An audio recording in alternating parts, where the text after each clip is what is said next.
مطرنا بفضل الله ورحمته، اللهم صيبا نافعا. اللهم أنت الله لا إله إلا أنت، أنت الغني ونحن الفقراء. أنزل علينا الغيث ولا تجعلنا من القانطين.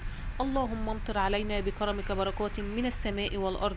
اللهم بحق كل قطرة تجبر قلوبنا وتسر خاطرنا وتشفي مرضانا وترحم موتانا وارزقنا فرحة يا الله، وأصلح أحوالنا إلى حال تحبه وترضاه. طبعا حضراتكم عارفين ان الدعاء مستجاب في ايام نزول المطر. واحنا دلوقتي في نوة الفيضة الكبرى، مطر شديد جدا جدا على اسكندرية الايام دي. ويا ريت كلنا ندعو في الكومنتات دعاء نزول المطر. اسيبكم بقى كده مع صوت المطر في شوارع اسكندرية، وما تنسوش تدعموني بالاشتراك في القناة.